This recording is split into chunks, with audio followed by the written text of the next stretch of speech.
Hello and welcome back to Exothermic Plays Games. This is the final video of my series covering my 2025 Game of the Year, Clair Obscur Expedition 33, which also makes it the last ranking video of my entire channel.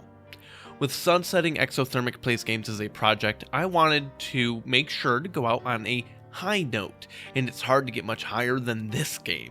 I'll still have another video with the last update to my community ranking project I had been doing through my Patreon, and I'll make a kind of farewell little thing to put front and center on the channel homepage for people that find it later and, can understand what's going on. But for the real meat of what I do here, this is it. You can find the other videos from my series for Expedition 33 linked in the description below, but this one is assuming you've either watched those or have completed the game. I'm going to be discussing the game's themes and messages, some of the incredible world building, and also a few theories I have. That part of the video will be full of spoilers and assumes you already know the major plot points, as I won't be recapping everything. If you want that, check out the narrative ranking video I did. If you're just here to see the game's final ranking, though, there's a timestamp for that, and that's linked in the bottom, and also, in the little thing, the bar that fills as the video goes on. That will be spoiler free. You can check that out if you want to skip all the spoilery analysis stuff, and you just want to know, hey, how good is the game? Since 2.5 hours of other videos was probably enough ado, let's get into it. Like all great works of art, Clair Obscur has an underlying message. Sure, things can be open to your interpretation, as art is, but undeniably, the game's biggest theme is grief. Every single character is grieving in several layers and handles it differently.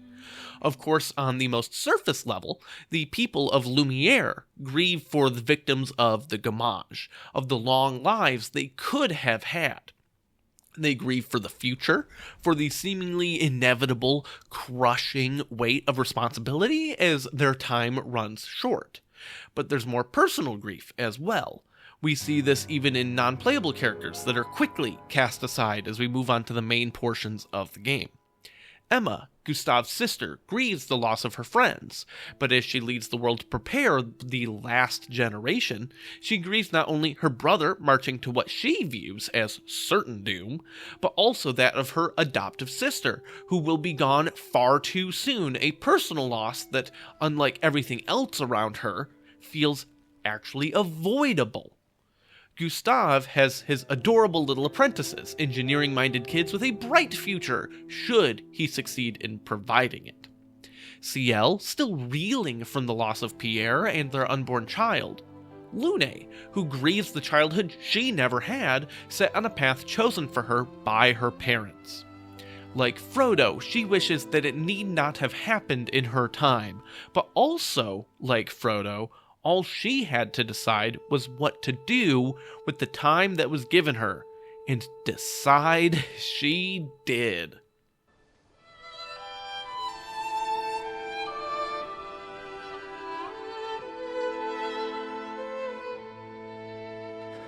I'm here. I know.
But the real theme of grief manifests in the Desander family, even down to Minoko and Noko, the family pets. Those two gestrels were based on Verso's dogs, and I mean the real Verso, of course, not the painted one. When Verso died, the whole family was obviously devastated, just torn apart. As a child, one of Verso's favorite toys was a train set that he would play with over and over and over, and obviously Minoko, the dog, would spend time with his human friend near the trains. It's where he would find him and something he strongly associated with the boy. Dogs are great. I love dogs. We have our own dog, Ike, and he's just the absolute best boy in the whole world. I will fight you for it. He's incredibly intelligent and has a very rich personality. He shows us empathy. He's funny. He cries. He's filled with joy. He can be absurdly stubborn, but also generous. And really, he shows the full range of human emotion, but in a dog. When dogs are left alone and they're missing their humans, they'll often look for them. Many dogs notice and track routines. If you tend to spend most of your days doing similar things, having formed habits, the dog will know those things and habits. We have some pet cameras in the house, and we check on Ike while we're at work, and I know this to be true. He will lay at my desk during hours I'm normally at the computer. He will head to the kitchen when I would normally have lunch. He'll hop on the couch at times my wife or I would normally watch TV. He's following our routines because he misses us, and he's hoping that if he keeps it up, we'll come back. And we do, every day when we get home from work. He's there, ready to greet us. But sometimes we don't come home. Sometimes we're on vacation, and we are far away. We have a house/dog sitter for while we're gone, and she keeps us updated on things on top of being able to check in with the pet cameras. Of course, dogs often rely on scent. This is known. They're very good at smelling stuff. It's how they identify people and other dogs, and really most things. They can know how long you've been gone and track that time based on how faint your scent becomes. But when they really miss someone, they'll try to get more of that scent on them no matter how they can, as a form of comfort. Well, one time, while we were on vacation, we looked in at the pet camera and saw Ike asleep on top of a basket of our dirty laundry. He does not do this. This is not normal. Earlier in the day, our house sitter had told us, before she had to go to work, that he seemed restless, and he definitely was missing us. He surrounded himself in what little he could find of us so that he could ease his own anxiety and get some rest. Dogs are too good for us. But all of this is to explain that it is not a coincidence that we find Minoko waiting at the train station. He's made that his home because it reminds him of Verso, and he misses him dearly. And while he's got this great relationship with Painted Verso, he misses his humans so much. And the trains give him comfort in his long, dark night. Noko, you said never. Sad dogs make for sad days. As for the people members of the Desander family, that's the story here for this game. There are 5 stages of grief: denial, anger, bargaining, depression, and acceptance. Generally, you go in that order, and you may bounce back and forth along the way, and while some stages may be easier or harder for you at different times, it's a pretty consistent system for evaluating the journey through grief that people go through. Obviously, nothing is perfect. Psychology is pretty weird, but I know I'm not the first person to point this out, but I will say I put it together before I saw other people who had played the game way before I got to it come to the same conclusion. It's great work by the folks at Sandfall that they made all 5 family members represent a different stage of grief. Denial is represented by Aline, the paintress, who is so distraught by her son's demise that she escapes into the canvas to recreate painted versions of her family to live a life where he had survived the fire. While deep down, she knows that he is dead. She chooses to live a lie instead. Anger is Clair, who carries out the war against the writers, who are to be blamed for the fire that killed Verso and so severely hurt Alicia. She is also angry with her parents, who feud and struggle against one another, creating many of the Nevrons to stop expeditioners, leaving their chroma on their bodies so it cannot be absorbed by Renoir or Aline to violently starve them of their ability to keep painting, thus, ending all of this stupid stuff. Additionally, there's the romance with Simone. I'm not actually sure if the Clair that Simone fell in love with was the real Clair or the painted Clair. That's not made explicitly clear, but I think it was the real one, and is the reason that Renoir started to brainwash Simone. Someone needed to handle the war against the writers, and obviously it couldn't be Alicia. It couldn't be Aline, and he was too busy trying to get Aline out of the painting, so that left the perfect daughter, Clair. But the problem is, she, having fallen in love with Simone, would have probably found it either at best distracting, or at worst, also kept her in the canvas. So I believe that Clair was angry at the writers, she's angry at her parents, I think she's even a little angry at Alicia. There seems to be, amongst the family, not really entirely the blame placed onto the writers. Some of it is placed onto Alicia. So what better to do than to fuel that anger into what is hopefully a swift end to the conflict, so she can see her love once again.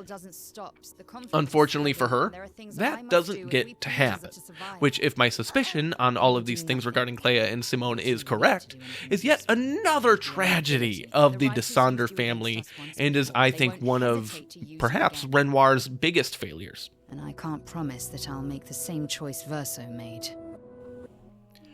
Bargaining is Alicia, or depending on how you look at it, Maëlle, who misses Verso, but also recognizes he is gone. She wants a new life entirely, where she can start over, but ultimately finds her past keeps chasing after her. This is true not only narratively, but also mechanically. There's a reason that several of Maëlle's weapons and abilities care about burn damage, and that is not only very cool and metal, it's also very sad. But her decision she fights for at the very end of the game is really everything she's about, and why she represents bargaining, as she pleads desperately with her father to allow the painting to continue, and then with Verso, again, the same argument, for her to keep living in it. Yes, the painting will kill her, of course, but in exchange, she can regain some of what she had lost, and to her, that's a bargain worth making. This is a feeling that many people who have struggled with a disability can likely relate to, and even outside of that, making sacrifices to overcome a feeling of powerlessness, no matter how that comes about, is a common trope for a reason. You will struggle, and you will learn. You'll find people to call your own, and you will shine as their guiding light. For you will change the world, and the people around you. You'll forever be our princess.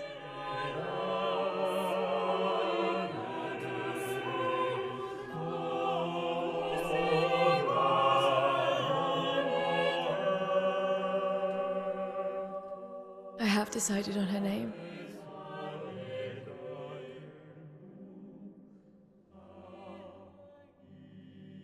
And her name will be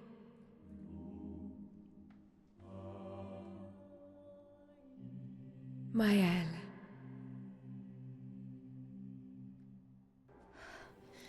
Depression is represented by Renoir. It's important to remember that this is about the real Renoir, not the painted Renoir, who I would say falls under anger a little more. He's an angry man.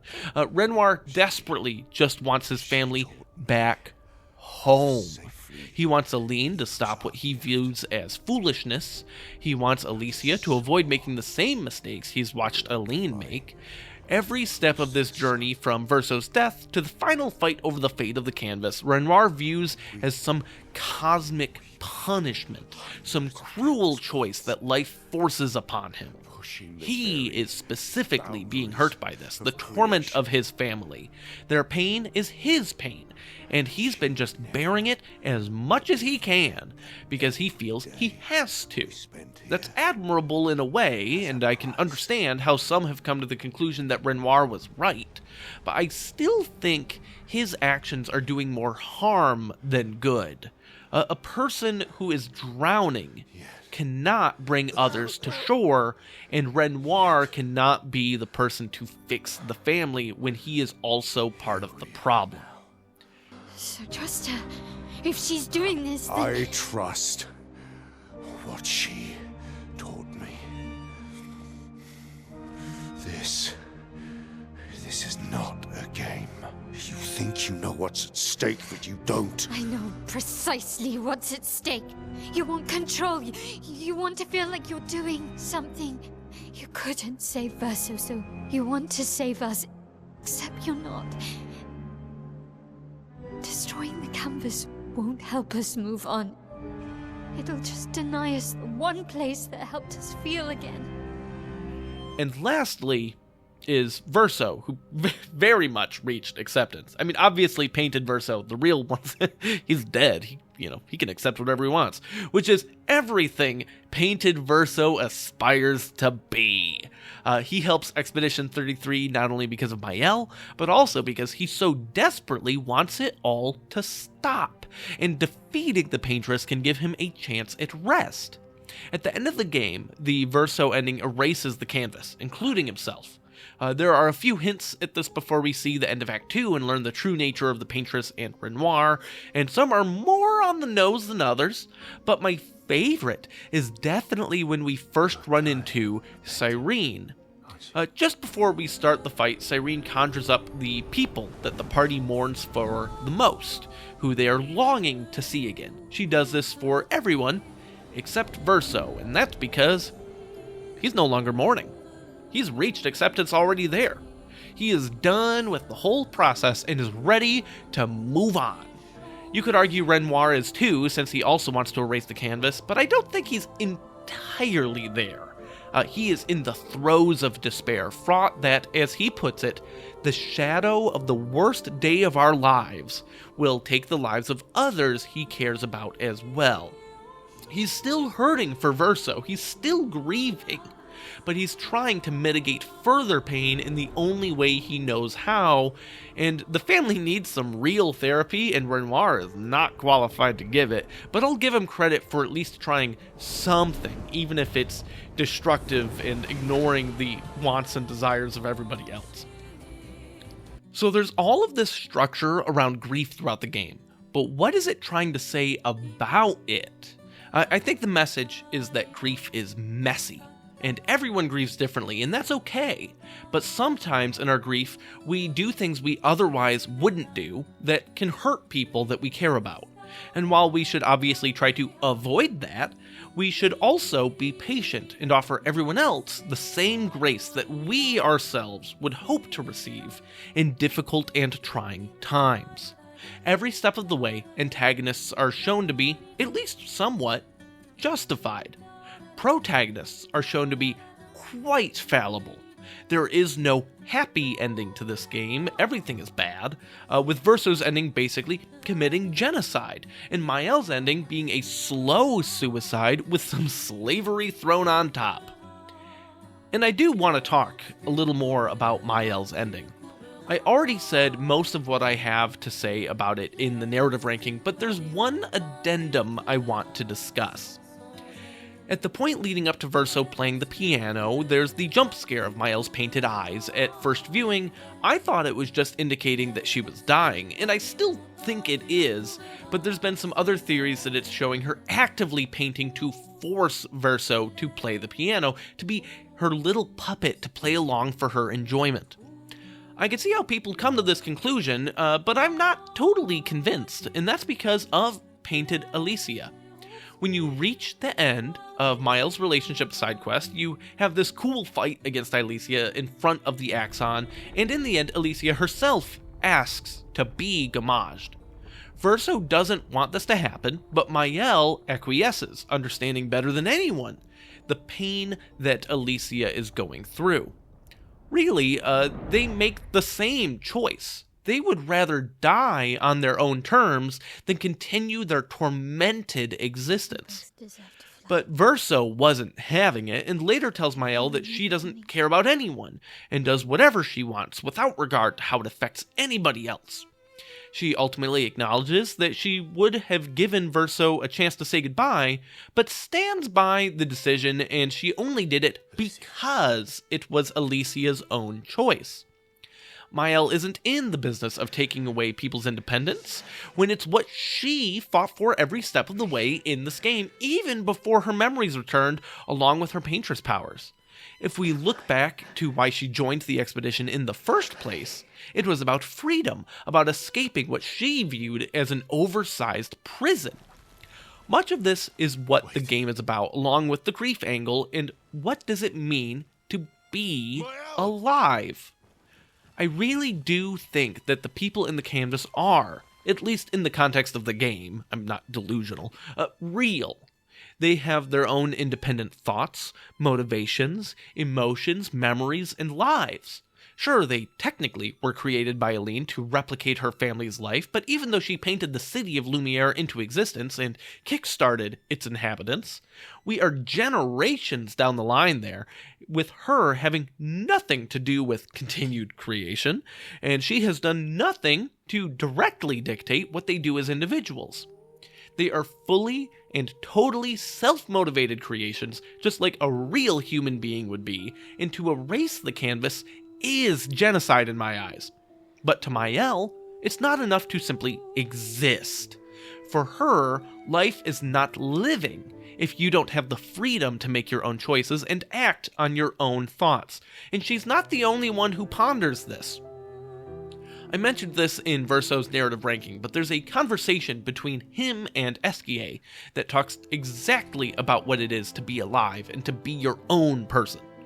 The painted versions of the Descender family are their own people, and for lack of a better word, Esquier refers to them as cousins. They're the same, but different.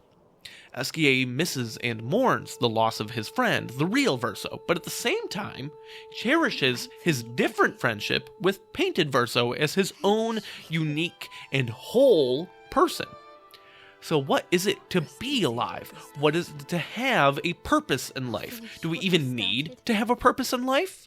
These are some of the larger questions that Expedition 33 asks, and while there might not be a definitive answer, I think that's a good thing. Everyone is different. Everyone travels along their own path of their own making. Sure, sometimes people appear along that path and guide us or push us, gently or otherwise, into certain directions, but at the end of the day, life is what we make of it, not what someone else does, and I believe that Mael believes that too. I do, however, think it's possible that she uses her powers on Verso in the end to perhaps calm his nerves a little, but she's not keeping him on this tight leash, controlling his every movement. And who knows, maybe that's just wishful thinking, but it's where I'm at with it, and I can live with that and rest easy. But on a related note, life in Lumiere is hard, and is filled with a lot of difficult choices. How do you find happiness in a world that's on the precipice of total finality? In the prologue, there's a dialogue prompt you can get to if you just talk to random people standing around the city as you explore with Sophie and Gustave. One of them is pretty serious, and kinda sets the tone for the whole game for me. There's a mother who berates Sophie for never having had a child. It's implied this is also the reason that Gustave and her didn't work out. Bearing children in this world is a crucial task, as the population continues to shrink ever smaller, but as Sophie puts it, that's precisely the reason to not have a child. How can you possibly put a child into such a dark, depressing world where all they will ever know is pain, suffering, and loss? What kind of a life is that? While the stakes are not quite that high, we don't have the paintress looming over us, this mirrors a growing problem throughout the real world. Across the globe, birth rates are down due to a wide variety of reasons. Some of them are good, such as increased independence of women, no longer needing to rely on a man and the nuclear family in order to have their basic needs met. Others are, less great, with one of the leading causes being that the financial stress of raising a child may lead to the quality of life for that child being worse than previous generations. Rising cost of living, and certainly healthcare, is one of the leading causes in the United States for more and more couples waiting longer and longer to have kids if they ever do. And while not every nation has the same problems as the US, especially pertaining to healthcare, financial conditions are still a factor, with wealth disparity globally getting worse and worse. And that's not even getting into all sorts of other global problems like climate change and the widespread rise of fascism and global military operations. The doomsday clock, a measurement of the likelihood of a nuclear conflict, is closer to midnight than it has ever been. Sorry to bring in real-world problems to this video game video, but if art is a reflection of society, it's important to look at society when understanding the art. The last theme of Expedition 33 I want to talk about is the idea that creating art, or really anything, and releasing it into the world means that you no longer get to control what it does. And conversely, just because the creator expects something, doesn't mean that has to happen. This connects to the free will of life theme, and we see this in Aline's creations fighting against her, despite the fact that she saves an amount of them each time the gamage happens. We see this in Renoir's expectations of his family, of his children, as they continue to defy him. I've mentioned in some of my other videos there would be some real tinfoil hat stuff at some point, and I have a fresh box of aluminum next to me ready to go, and almost everything I'm about to say is pure conjecture, so keep that in mind. The CEO of Sandfall Interactive, the studio behind this magnificent game, is Guillaume Broche, who was also the director and lead designer. Now, Monsieur Broche was not some unheard-of newcomer to the video game industry, as much as it may have felt like that. Before forming Sandfall, he worked at Ubisoft on various projects. The guy became an assistant creative director within Ubisoft the same year he got his bachelor's degree, which is wild for a company of that size. Clearly, he must have impressed someone. Such as his father, Richard Broche, who owns several massively successful businesses in France, each of which post profits in the millions every single year. Now, I'm not saying this to downplay Guillaume's credentials or qualifications or disparage anybody. I'm not even saying that Richard got him his job at Ubisoft, though I do think it's possible he helped. Obviously, he set his son up for success and let him run away with a life filled with opportunity. The reason I'm bringing up the Broche family's wealth is that in that regard, the Broche family is the Descender family. They're all very wealthy. It makes me wonder what Guillaume's relationship is like with the rest of his family. Renoir is the powerful head of household who has sort of a path set out for his children to be painters like their parents. Clair, the prodigy, is a brilliant, borderline perfect paintress, crafting magnificent works of art from a young age and leading whatever this fight is against whoever the writers are. Alicia, who has started to learn the powers of painting, but is still rough around the edges at the time the tragedy strikes, is still full of promise and marching along the path that Renoir has set for her. But it's when Verso, the one that doesn't quite fit in, who decides to pursue music instead of painting, dies, that the family falls apart. He's shown to have been the real heart of the family, the one everyone was especially fond of, which is why despite early pressure, he's allowed to envelop himself in music and piano instead of oils and acrylics. But it's through this tragedy that Alicia changes. She stops painting and she retreats into a quiet life of seclusion, but as she enters Verso's painting again and begins to live her own life there, where she falls in love with the world and the friends she's made, we see her stray from her father's wishes as she desires only to do her own thing and make a life for herself. It makes me wonder just how much of that plot, that key focal point to the narrative that so much of the game's messaging is about, is derived from Guillaume's own decisions to exit a large, corporate structure, which may have been in part handed to him by his father, to create something else entirely his own, relatively free from outside influence. And again, just none of this might be right other than who his dad is and the job he had. But I think there's something there. And I think that's probably enough analysis and conjecture for now. Overall, I think the underlying themes and messages of Clair Obscur Expedition 33 shine brightly, and both of the game's endings really got me thinking a lot. We do what we must.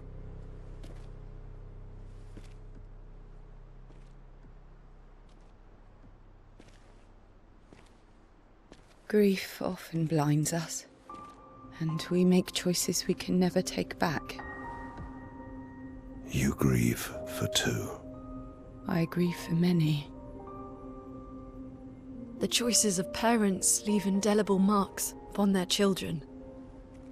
But ultimately, the voices in their head have to be their own. You cannot set the boundaries of their life for them.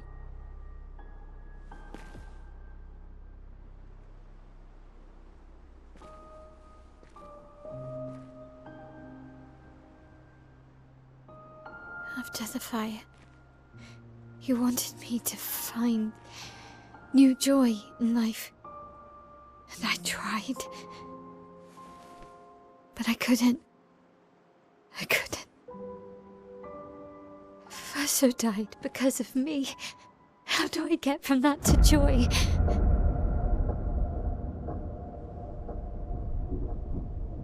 Child, it will get better, I promise you. But this is not the way. Your friends speak truth. And it changes nothing. You can hate me. But that's a choice I must make. But now, it is time to rank. Before I actually jump into the ranking section, there's something I need to mention. Since this is the last game that will actually get a ranking video on this channel, unless I change my mind like a year or two from now, who knows, I've thrown all of the other games I had finished but had videos as works in progress on there, and I did a bunch of re-ranking of the whole list.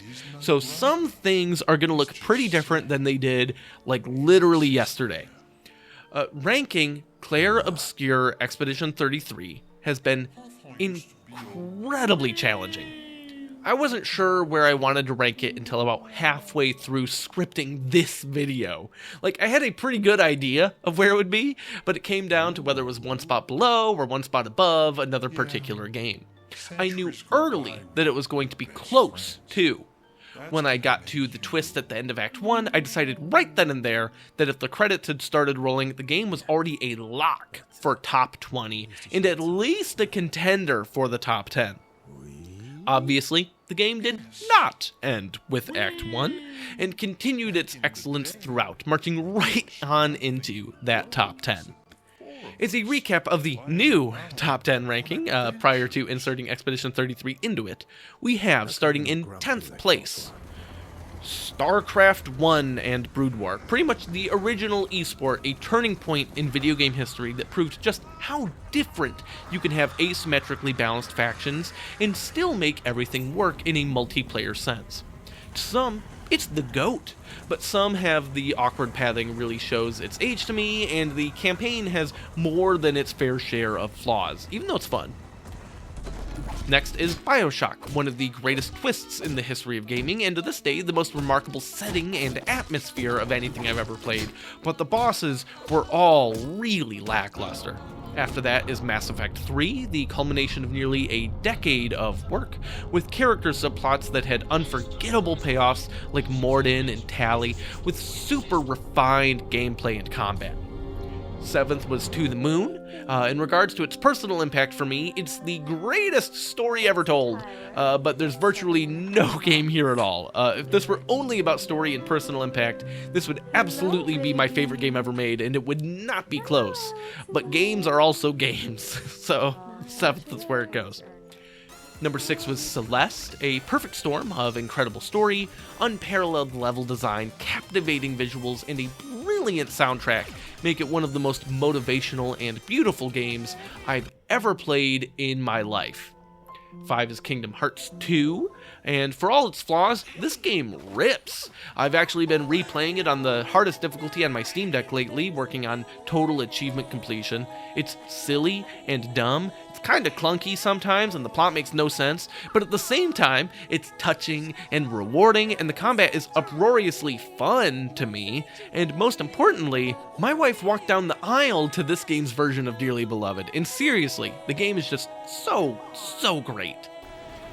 Number 4 is Final Fantasy X. This is my go-to answer for anybody's first Final Fantasy if they hadn't played one, because it's probably objectively the quote-unquote best one, even though it's not my favorite. World of Warcraft, this game changed my life, and created a 20-year-long addiction where I had some of the most fun I've ever had in my life. Final Fantasy IX, this game changed my life, and is the reason I fell in love with video games as a form of entertainment to begin with. And Vivi is the greatest character ever made, you can't change my mind.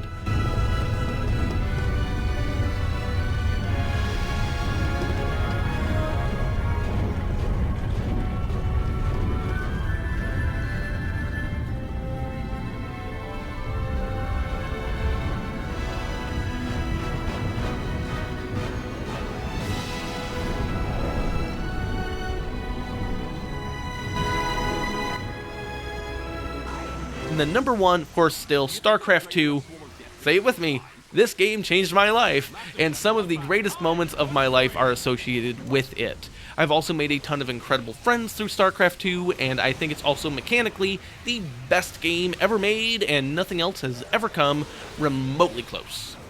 So where does Expedition 33 match up? For me, it cruised right past the first 3 and then bumped up a little bit against To the Moon. As great as the story is for this game, it's not To the Moon, because, well, nothing is. But the gameplay is so good in Expedition 33, I'm able to look past that and keep on moving. Celeste is definitely a bit harder. They both have great stories with a huge focus on personal character arcs while relying on killer gameplay. They're definitely apples to oranges, and if we want to compare the gameplay they do have in common, Expedition 33 looks pretty awful. There are moments where you do some platforming in this game, and they are truly bad. It's actually the only part of the game that I can say is just objectively bad. But thankfully, that's not the focus, and almost everything that relies on it is purely optional, stuff that does not matter in the slightest. I appreciate Madeline's journey in Celeste a whole lot, and if you watch my video there, you'll see some things that accidentally connected with me a ton. But ultimately, that's one character, and this is a whole ensemble cast who are just as good, if not better. Expedition 33 moves on. Kingdom Hearts 2's biggest strengths are how I can personally connect with it, and also its just overall overflowing level of charm, on top of a really fun action combat system. And while the personal connection is certainly stronger on behalf of Kingdom Hearts, basically everything else in Expedition 33 is better. Again, Clair Obscur moves on. And then we hit the wall. Each of the top 3, quite literally, were life-changing experiences for me, and as much as I love Final Fantasy X and Clair Obscur Expedition 33, neither of them are what I would describe as having been life-changing. I mean, that's, that can only happen so many times. They're both absolutely top of their class, and despite their flaws, I consider them to be pretty much the best experience I can have in a game without it actually reshaping my worldview. These are, in that sense, perhaps the 2 best games I've ever played. Oh, okay, that's not true. I still think that's StarCraft 2. It's pretty damn close to perfect. But without being that, this is the top. So which one is better? There's a ridiculous amount of things that go into making a video game, especially a full-length role-playing game, and it's crazy how many of these things are similar between Expedition 33 and Final Fantasy X. They're both turn-based JRPG, or at least JRPG enough, games with remarkable ensemble casts set in a world with a united people against an ungodly force destined to end them all, with a routine group of adventurers that go on a suicidal mission and attempt to subdue this threat, but not everything winds up being as it appears, and the main characters learn a lot of crazy things about themselves along the way. They both, and actually also To the Moon, Celeste, Final Fantasy IX, all are games about making your life for yourself and finding your own meaning in it regardless of your circumstances or origins. Apparently, that's a theme I like. Anyways, the point is that for the vast majority of the game, things kept happening that made me think of Final Fantasy X, and it was impossible not to compare the two, even before I realized they would actually be directly competing for ranking. I'm going to break down elements of game design and compare them side by side before revealing the final ranking. First up, I want to talk about the soundtracks. The music in Expedition 33 is incredible. Lorien Testard, who had never done professional music production before and was found by Sandfall on a French gaming forum, absolutely knocked it out of the park. The ambient music for each zone feels more like the zones were made to match the music rather than the other way around. Many of the boss fights have these incredible, very memorable music tracks backing them up, and the character themes are strong and emotive. Now that there's a Grammy category for Best Video Game Soundtrack, I'm pretty confident that Testard is taking home some hardware. However, when it comes to video game soundtracks, Final Fantasy X is my second favorite of all time, only being beaten by Final Fantasy IX, which I think is equal in scope and ambition to Howard Shore's scores for The Lord of the Rings, which is perfect. Nobuo Uematsu is undefeated, and Final Fantasy X takes the point here.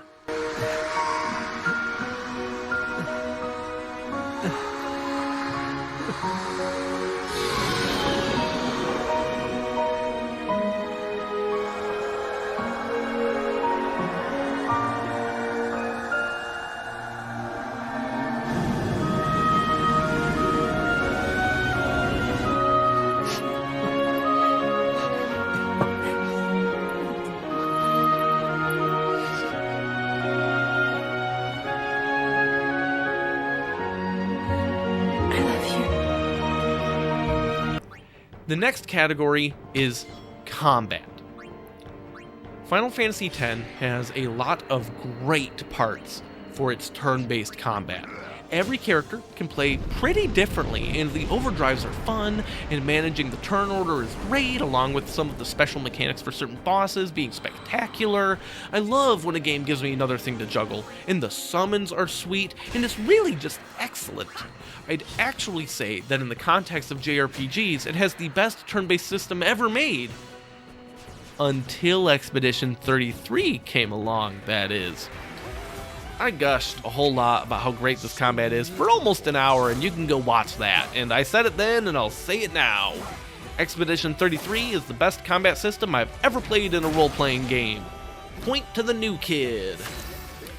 Related to combat is, of course, though, the character progression and equipment systems. I cannot overemphasize how much I love the sphere grid. The flexibility, especially as you progress through the story and choose to break out of people's designated areas or teleport around, but haven't quite gotten to the point that everyone's just done everything and is super homogenous, is peak design. But it does get to the point, eventually, that everyone's super homogenous, apart from their overdrives, of course. The weapon customization is also super cool and allows you to craft special builds and design your party in a ton of different ways, but it too is ultimately replaced in the postgame by just how insane everyone's ultimate weapon is. It's not remotely comparable. It means that you can't craft your own strategy anymore after a certain point. Meanwhile, the stat systems in Expedition 33 are fine. I don't particularly love the point allocation system, and different weapons caring differently about different stats. It's kind of cool, but take it or leave it to me. It just doesn't do much. But the entirety of the game Every character feels totally different, and most of the weapons actually feel like they could do something meaningful and distinct at every single point of progression, allowing you to have tons of variety to your character builds. And that's not even getting into Pictos and Lumina giving even more control over your characters. At some point, however, you might get so many Lumina points that you're just kind of throwing a ton of the same things on everybody, and you're not caring as much about keeping them feeling separate anymore. They still play quite different thanks to all of their different abilities and the unique mechanics, but the passive customization stops being as interesting eventually. That's not to say any of these systems suck, just that there are downsides. Both of them have their huge strengths and their smaller flaws. And to that point, I'm calling this one a draw, leaving us still tied at 1 point each. Up next is the character designs. We're talking visual design here, and it's not close. It's Final Fantasy X. Look, Minoko's pretty cool, SKA is goofy, and I like the continued trend of the Expedition Armbands. It's a cool world-building bit, but other than that, most of the character designs, they're fine in Expedition 33. None of them are super bad or anything, just most of them they're fine. The monsters are awesome. I love a lot of the Nevron designs, but the party's designs are pretty safe, modern affairs. Meanwhile, Final Fantasy X's characters were designed by Tetsuya Nomura, and for better or worse, they all stand out. And a lot of the monsters are cool. So Final Fantasy X takes this point in a commanding fashion, but it's probably one of the less important points if we're being honest. More important, however, is the character narratives. We're talking subplots, we're talking dynamic character arcs, we're talking taking a person that is either boring or I just don't like them and turning them into something that I would take a bullet for. In my Final Fantasy X video last year, I mentioned that the party is one of, if not the best ensemble cast of any game, and I stand by that idea. Every single character of that party is a remarkable, dynamic character who has their entire worldview thrown into question along this long journey, and they emerge better for it. There's struggles, there's romance, there's crying, laughter, and animosity. We get it all.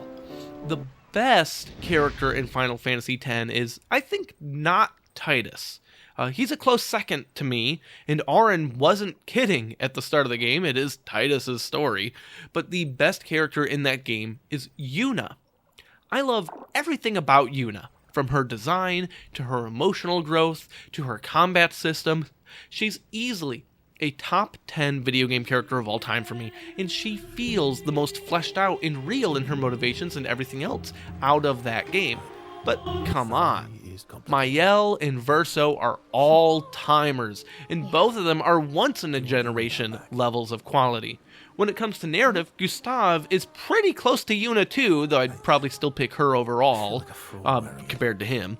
Expedition 33's biggest strength is that of the ensemble cast and all of their character arcs, so it picks up a huge win over Final Fantasy X here, taking the lead 2-1. I hate secrets, but Gustav always gave people the benefit of the doubt. And your actions are what matters. I trust you. Thanks. But there's more to a story than just the character moments and interactions. While these are strongly connected, I'd argue that the zoomed out, macro story is sort of its own thing. I could spoil the entire plot of Expedition 33 in like 2 or 3 sentences if I really wanted to, and just looked at the totally broad strokes. I won't, but I could. Final Fantasy X's narrative, however, is much longer and has a lot more going on with way more moving pieces. I know this sounds like it should be a commanding victory for Final Fantasy, but as much as that game makes a gigantic, epic story for the ages, Expedition 33 also tells one of the most densely packaged 20 or so hour experiences I've ever had. I can really see it going both ways depending on personal preference, and for that, it's another draw. That being said, there is one element to the larger narrative that is definitely better. The world design itself is much better in Final Fantasy X, at least to me. Spira is a place that feels alive and expansive and teeming with other stories and characters that we occasionally get to just peer into, like through a window, but more often don't. There's a huge supporting cast of Final Fantasy X with dozens and dozens of characters that help or hurt you along the way. There's vibrant, bustling cities and gorgeous forests and cultures on cultures on cultures.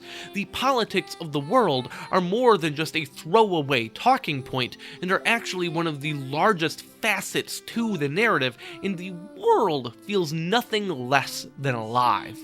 And while I'd say that the party to Expedition 33 is the most realistic, human-feeling cast of characters I've ever experienced, I cannot say the same for the rest of the world. It's small, there's a lot of repetition to some of the art assets. The side characters you meet at the start of the game then go on to never really matter again, and really, I could count on 2 hands total the amount of characters that actually make a meaningful difference to the story. If I start getting a little looser, we maybe could throw in an 11th character, but yeah, that's stretching it. That being said, this makes sense for the context of the story that Expedition 33 is telling, so it's not necessarily distracting much from the overall experience, but I like the world of Spira far more than I like the world of Clair Obscur. Granted, Spira's a top 3 setting of all time for me, maybe even top 2, so that's not really a fair comparison, but it is what it is. We're now tied again, 2 apiece.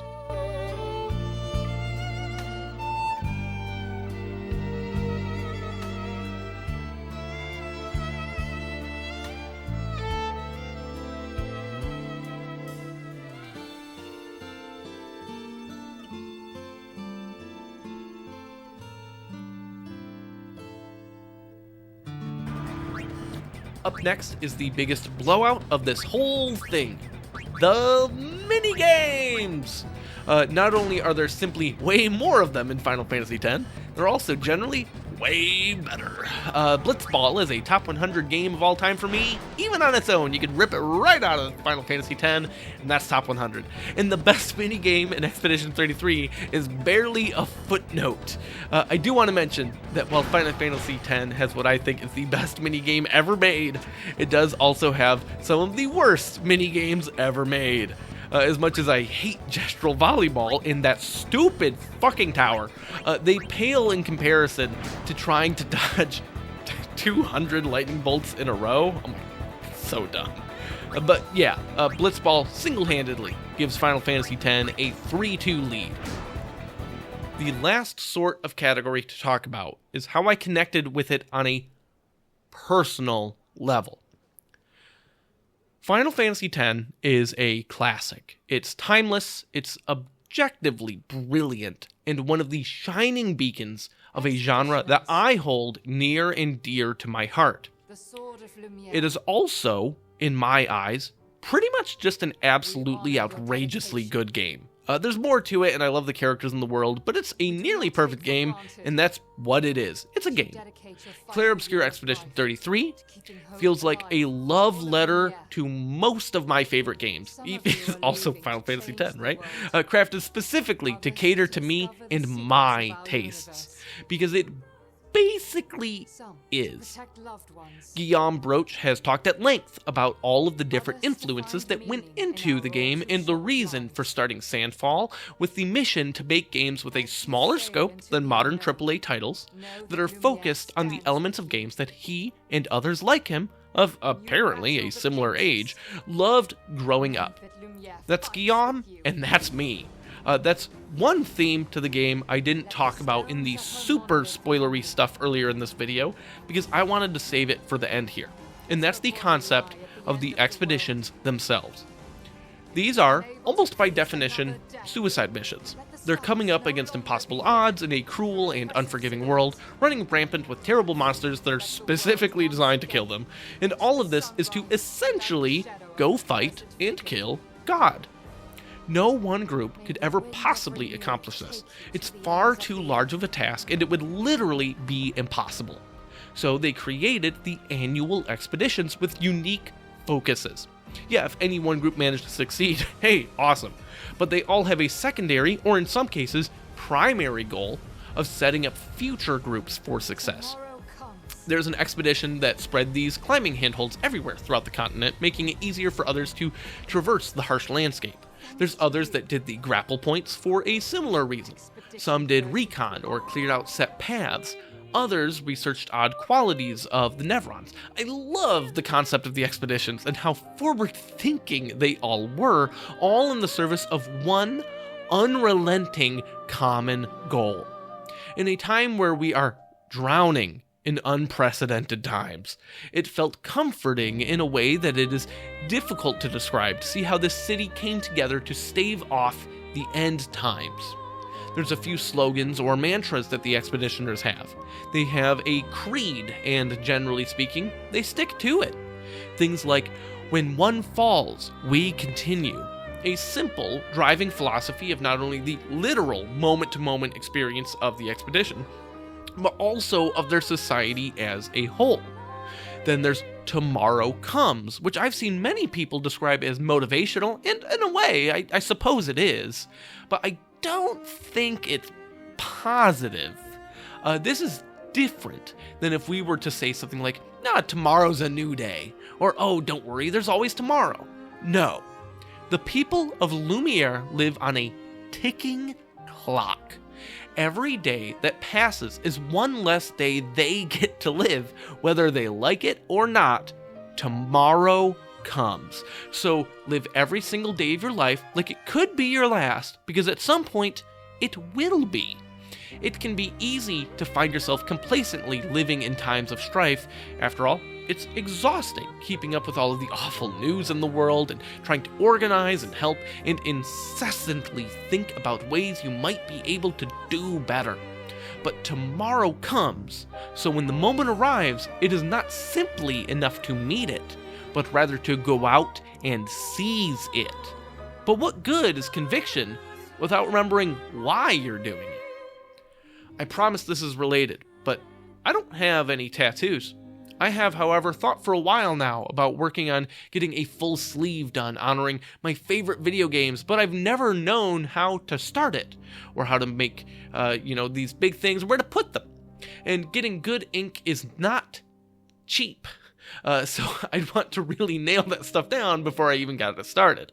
Well, at some point in playing this game, I realized that if the day of the Gamage was the day I started playing it, I was 31 years old.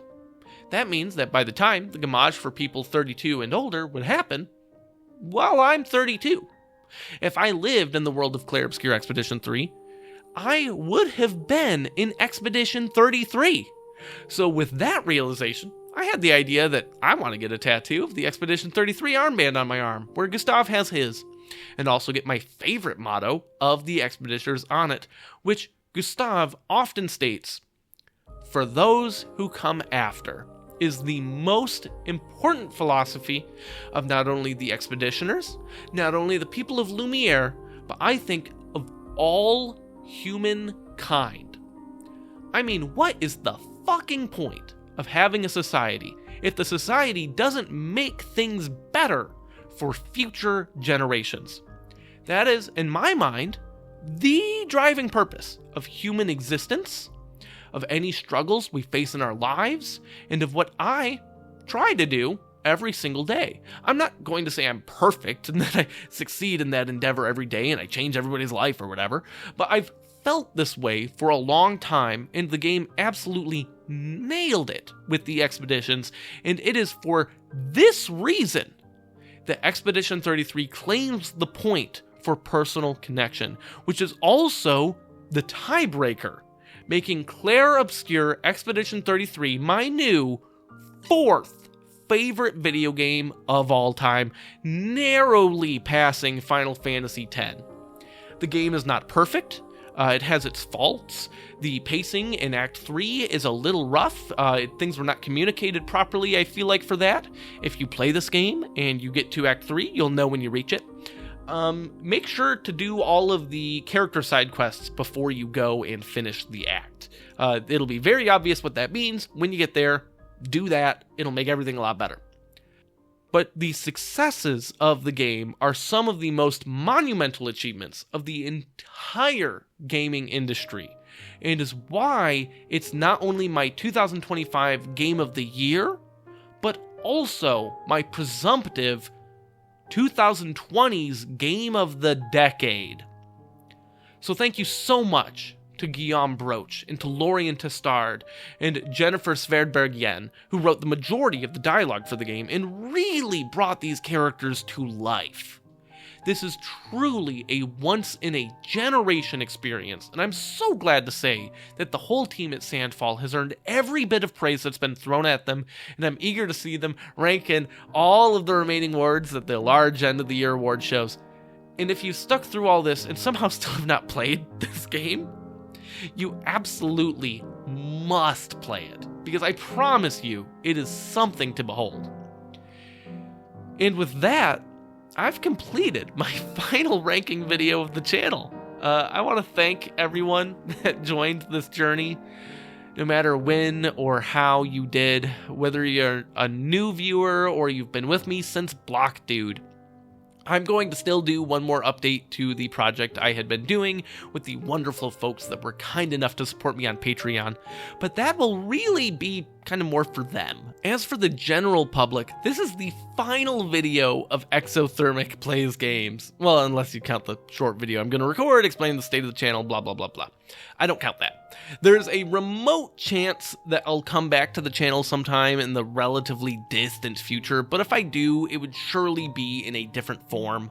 I have a still work in progress series I was planning to do for UFO 50, temporarily bringing back the daily format of the channel, so who knows, maybe I'll just pluck away at that over the course of like a couple years, and then release it as its own more bespoke project.